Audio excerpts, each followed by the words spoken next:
Hello everyone, welcome to health professional Karuna channel. So आज मैं आपके साथ डिस्कस करूंगी अबाउट द पोजीशनिंग। सो सबसे पहले हम लोग डिस्कस करते हैं सुपाइन पोजीशन के बारे में। ऑलराइट, सुपाइन पोजीशन है क्या? Supine position means lying horizontally with the face and torso facing up as opposed to the prone position which is face down. When used in surgical procedure, it grants access to peritoneal, thoracic and pericardial regions as well as the head, neck and extremities. This is what I mean. What is spine position? This is the supine position, okay? And it is commonly used for the procedures like intracranial procedures, cardiac procedures, abdominal, endovascular, laparoscopic, ENT, neck and face procedures. Alright students, so supine position आपको मैंने pictures में show कर दिया कि इस तरह से होती है।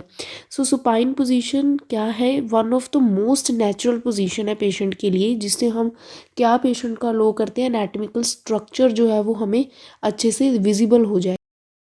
Most patients are able to maintain adequate respiratory function with no constricting external compression.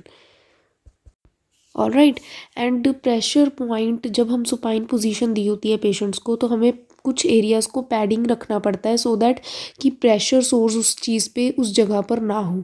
ठीक है, और इस पोजीशन से ब्रेस्ट एब्डोमेन जेनिटेलिया एरिया जो है वो फ्री रहता है।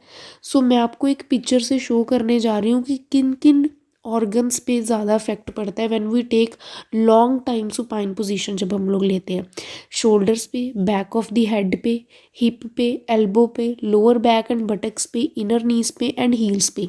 सो इन चीज़ों पर पैडिंग रखना बहुत ज़्यादा ज़रूरी है to avoid the pressure source.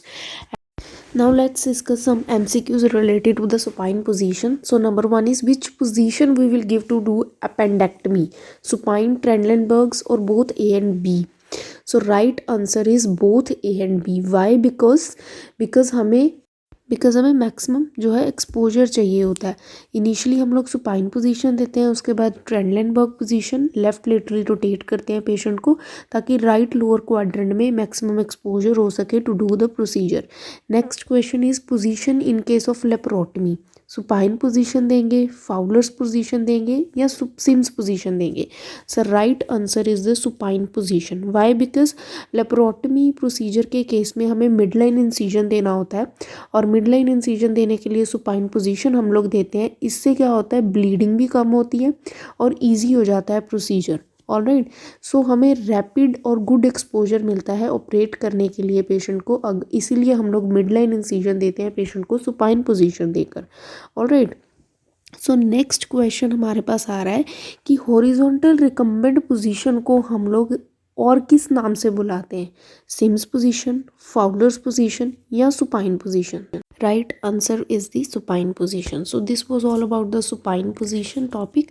So keep sharing guys, like, subscribe and share my channel. Thank you so much.